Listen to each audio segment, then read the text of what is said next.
Olá pessoal, sejam muito bem-vindos ao canal História com a Nil e eu sou a Nil, mestranda pela UFJF e a sua professora de História. No vídeo de hoje eu vou explicar um pouco para vocês como funciona um processo seletivo de mestrado. Muitas pessoas acabam desistindo do processo seletivo por ter muitas dúvidas. E são essas dúvidas que a gente vai responder no vídeo de hoje. Mas antes de começar, eu já peço para que você se inscreva no canal, deixe seu like e ative o sininho para receber notificação toda vez que tiver vídeo novo aqui no canal.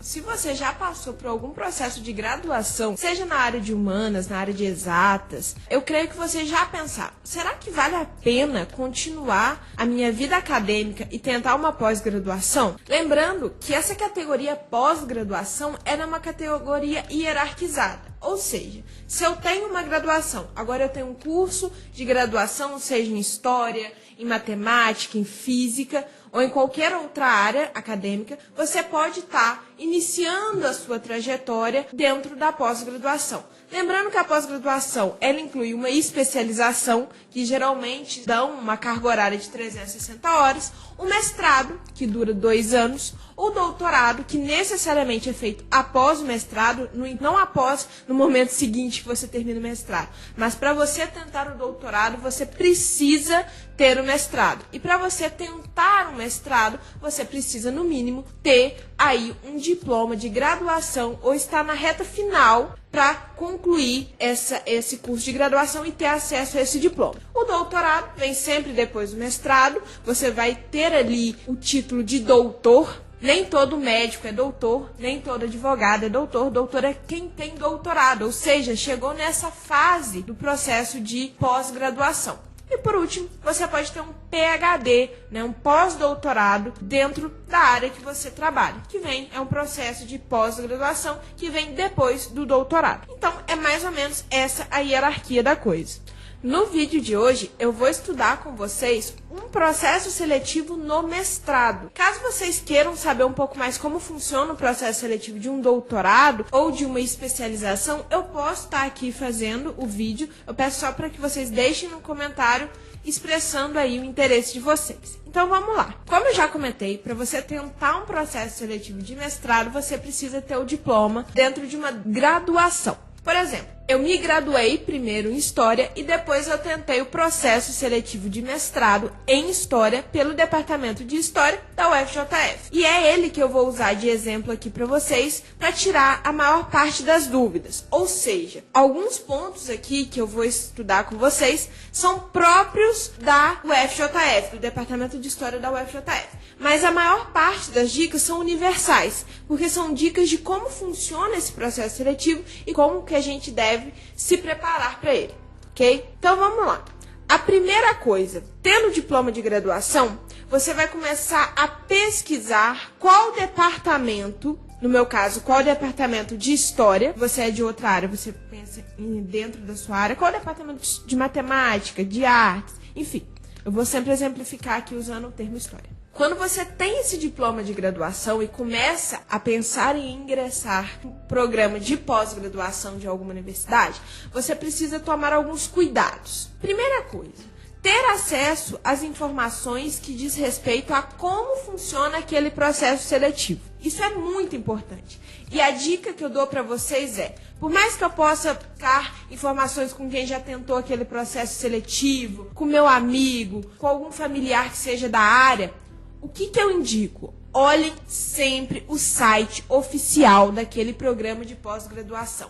É no site oficial que cada programa de pós-graduação de cada departamento de determinada universidade tem. Então, existe um site oficial onde você vai ter todas as informações necessárias para saber como funciona um processo seletivo. Então, o seu veículo oficial de informação deve ser aquele site. E por que eu falo isso? Porque no site sempre é disponibilizado um edital. O edital é o documento que vai estruturar quando, como, onde o processo seletivo vai, como ele vai se dar, aonde ele vai ser, quais são os prazos, o que eu devo entregar, quais documentações. Tudo isso está presente no edital.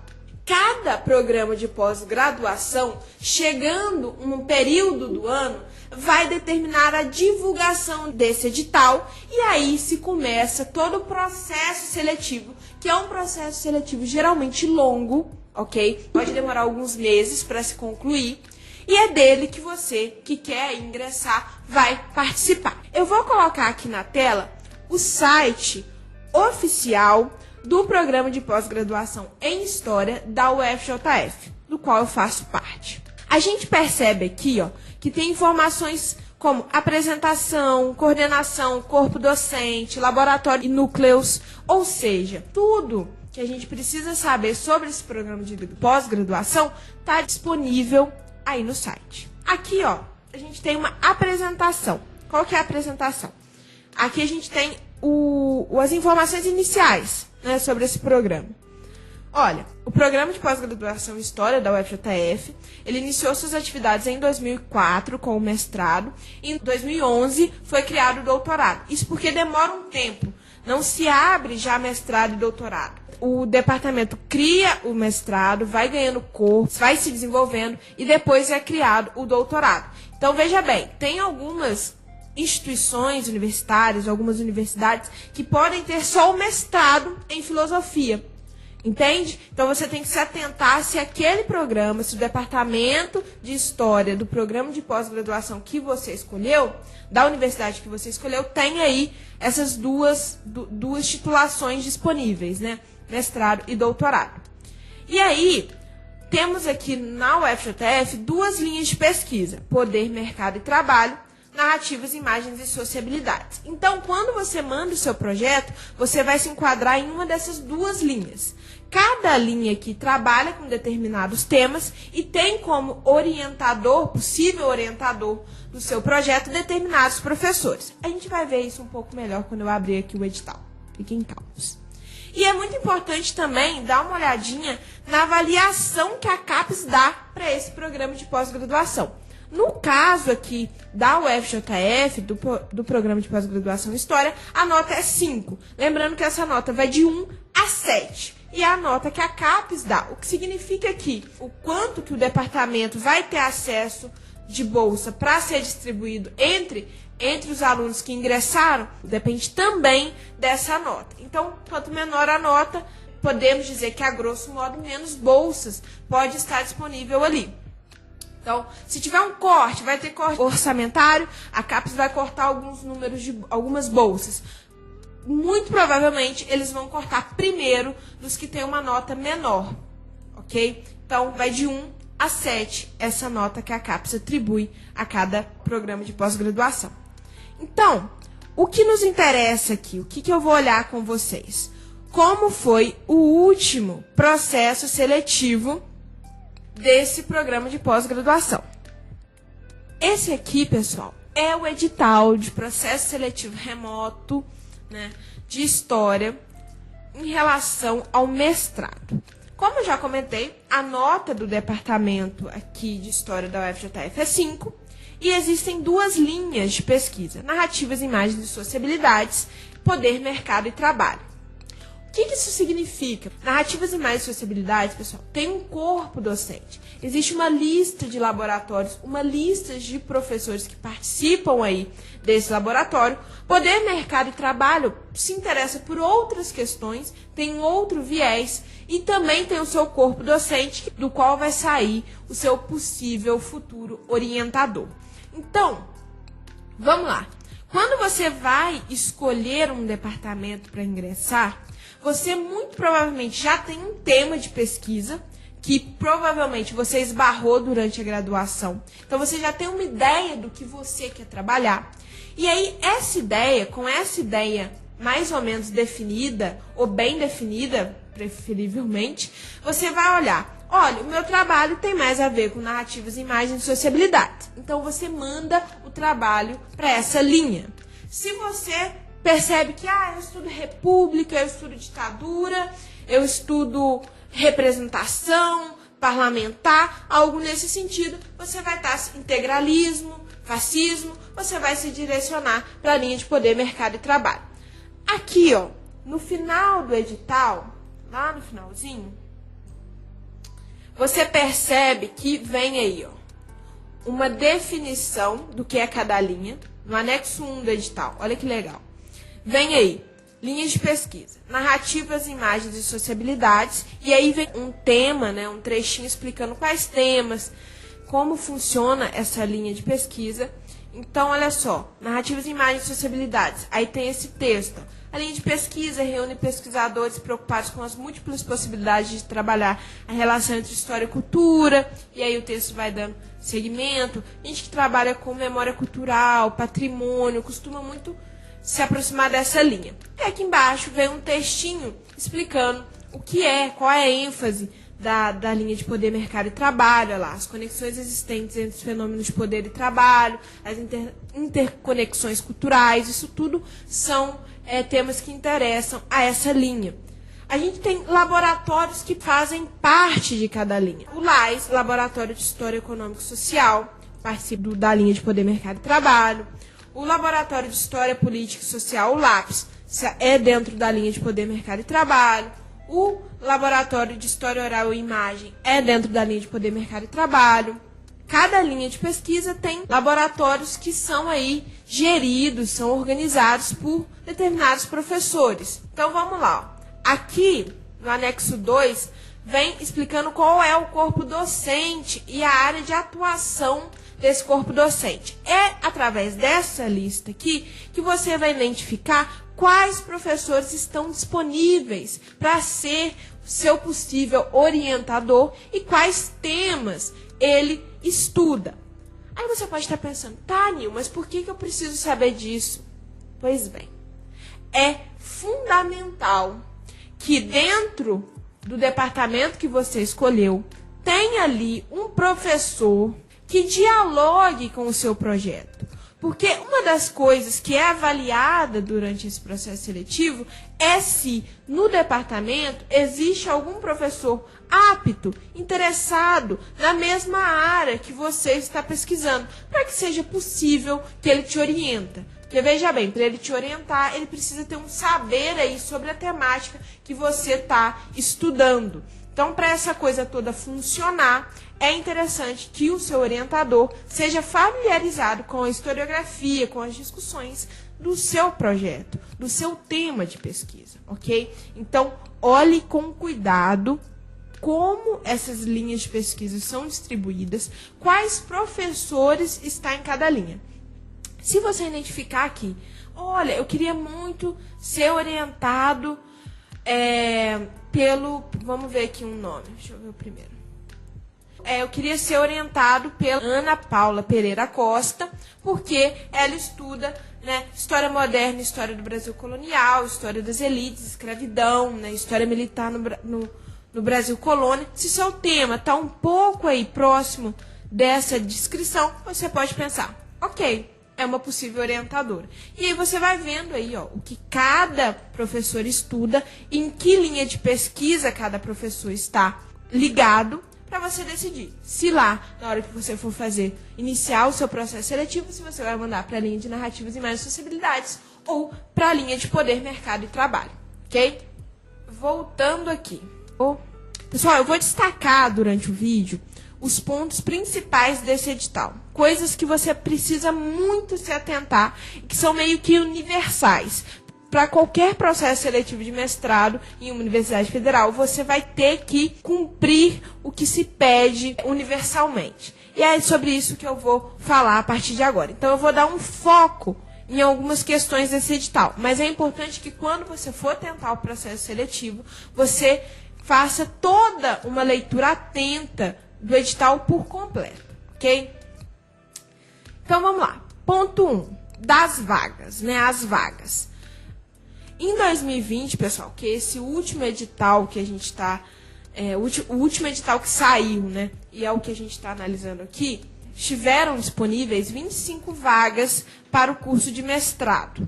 Dessas vagas, 10 foram destinadas a cotas, sendo 7 para pessoas pretos, pardos, indígenas, uma para pessoa com deficiência, uma para transexuais, transgêneros e travestis e uma para pessoas solicitantes de refúgio ou refugiadas, como vocês podem ver aí na tela. Olha só, não é todo edital, não é todo programa de pós-graduação que tem cota, ok? Então é importante você olhar aí no edital da sua universidade, da universidade que você quer ingressar, se existe a cota e como é essa questão da distribuição das vagas, ok? Isso muda de um edital para o outro.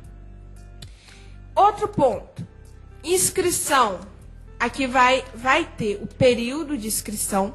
Lembrando sempre que lá no finalzinho do edital, ó, a gente tem também disponível todo um resumo do calendário do processo seletivo, que aí essa tabela reúne todas as datas que foram soltas, né, que foram explicadas aí durante o edital. Mas enfim, as inscrições aqui mostram o período e mostra aonde você vai acessar. O SIGA é um sistema integrado, né? É um sistema aí da universidade. Existe aqui um link e é através desse link que você vai enviar os seus documentos e, a partir daí, participar do processo seletivo de mestrado. Lembrando sempre, dependendo do edital, esse link muda. Algumas universidades podem fazer só por e-mail, mas majoritariamente a maior parte das universidades tem um sistema eletrônico aí específico que você vai estar enviando a sua documentação. E qual documentação é essa? Olha aí na tela para vocês verem. O arquivo 1, o currículo Lattes, que é o nosso currículo oficial, né? Um currículo que é gerado numa plataforma na qual você coloca todos os eventos que você participou, todos os projetos de pesquisa, todas as palestras, enfim, tudo que você fez na sua vida acadêmica, você coloca no seu Lattes. Esse Lattes é enviado durante o processo seletivo. Além disso, um projeto de dissertação vinculado a uma das linhas de pesquisas do programa, apresentado conforme as normas previstas nesse edital. Então, você vai enviar um projeto de pesquisa. A primeira fase classificatória e eliminatória é o projeto de dissertação. Você vai fazer esse projeto, a gente vai falar sobre ele daqui a pouquinho. E na hora de enviar este projeto, lá você vai falar para qual linha você está enviando. Se é para narrativas, imagens e sociabilidade ou poder, mercado e trabalho. Por isso é tão importante você destrinchar quem é cada professor, se dialoga com o seu tema, porque quando você envia, você já envia para uma linha específica. Você passa também, quando tenta o processo seletivo da UFJF, né, em história da UFJF, você precisa passar ou por uma prova de língua estrangeira, ou seja, eles vão te aplicar uma prova que é a segunda etapa aí do processo seletivo, que também é eliminatória e classificatória, que é a prova de língua estrangeira. Você vai fazer uma prova ou de inglês ou de francês. E caso você tenha os diplomas aqui listados, você envia esse diploma e não precisa mais participar dessa prova. Então, olha só. Primeira fase do processo seletivo, projeto de pesquisa. Foi aprovado? Tirou nota mínima para passar? Tá lá no páreo concorrendo. Segunda fase, prova de língua estrangeira, classificatória e eliminatória. Se você não tirar a nota mínima, você sai do processo seletivo. Se você tirar a nota mínima, você continua no processo seletivo. Mas se alguém tirar mais nota que você, essa classificação vai se modificando. A pessoa vai passando na sua frente ou ficando para trás. E eles vão somar todas as notas para chegar a uma nota final. Então, vamos lá. Projeto, prova de língua específica, né? Prova de língua em suficiência em inglês ou francês. Se você tiver algum diploma desses listados aqui no edital, ó, e você tem que ler com calma, você não precisa passar por essa prova. Caso você não tenha, você vai ter que fazer a prova. E vale os certificados que estão aqui no edital. Ok, então você vai enviar essa documentação e começa a fazer parte do processo seletivo. E aí, aqui vai também explicar as etapas do processo de seleção. Então, vamos lá. Primeira etapa, projeto de pesquisa, que tem que ser enviado junto com as documentações. Segunda etapa, prova de língua estrangeira, prova de suficiência em língua estrangeira, Terceira etapa, entrevista. A entrevista dá pau. A entrevista é a última fase, mas é uma fase muito importante que a gente vai trabalhar daqui a pouquinho. Antes disso, eu quero falar com vocês do ponto mais importante do nosso processo de estudo sobre como funciona um processo seletivo e mestrado, que é, temos aqui, o projeto de dissertação. Então, eu estou falando aqui, tem que enviar o projeto, mas o que é esse projeto? Pois bem, é o documento no qual você organiza o que você pretende estudar. Então, é um trabalho que você faz e entrega para mostrar o que você deseja fazer no mestrado. E é através desse documento, desse projeto, que você vai mostrar qual que é o seu tema, vai mostrar como você pretende trabalhar o seu tema, quais são as suas fontes. Isso tudo vai estar dentro desse projeto. É uma etapa fundamental. Se vocês querem um vídeo sobre como elaborar, como chegar a um tema de pesquisa, como que é esse processo, eu posso fazer, é só vocês deixarem aqui no comentário. Mas geralmente, quando uma pessoa decide tentar aí o processo seletivo de pós-graduação em alguma área, ela já passou pela graduação e já fez um TCC. Trabalho de conclusão de curso, no qual ela trabalhou um tema específico. É dentro desse mesmo tema que ela vai trabalhar aí no mestrado. Mas não necessariamente, ela pode mudar de tema, desde que mostre nesse projeto de mestrado que é enviado, que ela tem condições de trabalhar esse novo tema, que ela tem domínio. E vamos lá, pessoal. Então, este projeto de dissertação, o projeto de mestrado, ele é um documento, um trabalho, uma reunião aí de páginas, e aqui tem todas as informações sobre a formatação desse projeto. Então, tem que estar na formatação que está no edital. Se não estiver, isso abre margem para eles nem lerem o seu trabalho, ok? Porque o edital é muito claro, tem que ter formatação específica. Não deverá exceder o número de 12 páginas. Então, você tem 12 páginas para colocar aí todo o seu projeto de mestrado. É uma tarefa árdua, não é tão fácil quanto parece. Às vezes falta, a gente tem que cortar muita coisa, porque só pode enviar 12 páginas. Em outro momento, a gente não consegue chegar a um número mínimo de páginas, vai depender de cada aluno.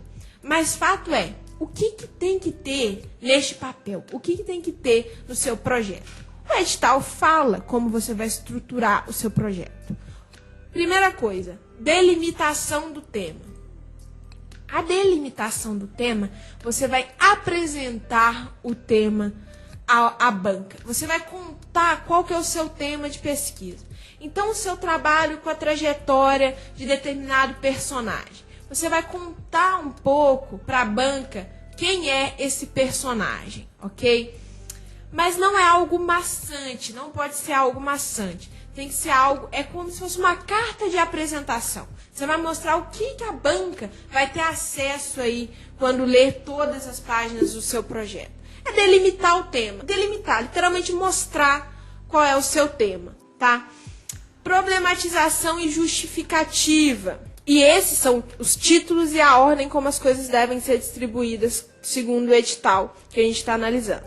Delimitou o tema, delimitei. Acabei de delimitar, abre o título problematização e vem problematizar. Na problematização, muitas vezes a gente vai colocar uma discussão ali de como o tema que você agora quer estudar já foi estudado. Então, você vai problematizar. É o espaço também para você colocar quais perguntas você quer responder. Por que você acha que está inovando, no sentido, o que tem de diferente o seu trabalho? Por exemplo, muita gente já estudou anarquismo na Primeira República, mas isso não significa que o tema é esgotado. Você pode aí ler ele de uma outra forma, fazer outras perguntas. Então, a problematização é o espaço para você problematizar como que o seu tema de pesquisa vem sido tratado até agora e o que você inova, ok? Em relação a isso. A problematização é esse espaço de discutir aí as lacunas que você identificou e como você quer contribuir para que essas lacunas não existam, o que você tem de novo, qual que é a sua leitura, qual é a sua pergunta, o que você quer responder com o seu projeto, sobre o que o seu projeto quer falar, o que você quer mostrar. Através da problematização, é na problematização que você vai colocar essas questões. Muitas vezes a problematização se mistura um pouco com a justificativa, mas tem que vir em tópicos diferentes, ok? Quando você for falar da justificativa, você vai justificar por que o seu projeto é relevante.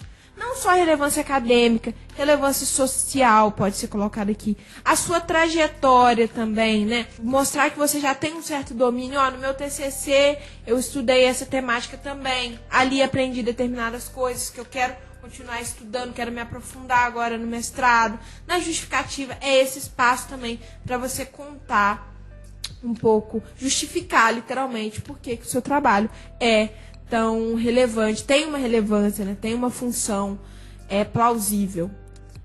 Objetivos, você vai abrir um tópico, objetivos, e vai colocar lá os seus objetivos, o que você quer com o seu projeto, o que você quer responder. Porque provavelmente na problematização você levantou as questões. Lembra que eu te falei? Olha, você vai levantar o que você quer responder. Qual que é a problemática do seu projeto?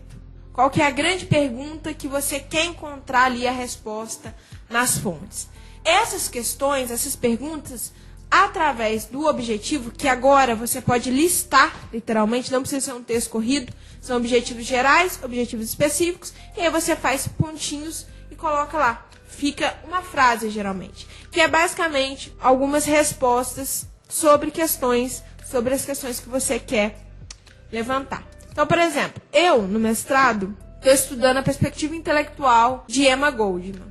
E aí, nos meus objetivos, estava lá, entender o que muda na perspectiva dela sobre revolução, quando essa transição, essa mudança, o que muda quando ela viaja para a Rússia revolucionária. Ela tem a mesma visão de revolução ou isso muda com a estadia dela na Rússia? Esse era o meu objetivo, mostrar as transformações dentro do próprio pensamento de Emma Goldman. Estava lá. Entender o que é anarquismo para Emma Goldman. Outro objetivo. Ok? Então, os objetivos são literalmente listados. E aqui temos aí um dos pontos mais importantes, se não o mais importante do seu projeto, que é metodologia e fonte. Metodologia, pessoal, é o método que você vai usar. Porque não adianta você não está aqui fazendo um texto literário, você está fazendo ciência, então você precisa ter um método. De que forma? É aqui que você vai falar quais são os autores que mais te ajudam, enquanto método, tá? Enquanto organizar as fontes, enquanto ler as fontes. Aqui é o espaço para metodologia. E as fontes, você vai contar aqui para a banca quais são as suas fontes, onde elas estão. Você tem que ter domínio das fontes, tá? Você tem que mostrar que sabe aonde essas fontes estão, que você já tem acesso a essas fontes, para mostrar que você tem domínio. Domínio é uma palavra importante. Cronograma de execução, que é um quadro no qual você mostra qual que é literalmente um quadro que você mostra qual que é a sua projeção de desenvolvimento do projeto. Nesses meses eu vou ler as fontes, no outro mês eu vou escrever sobre essas fontes. Então, ele é dividido, ele é literalmente uma tabela.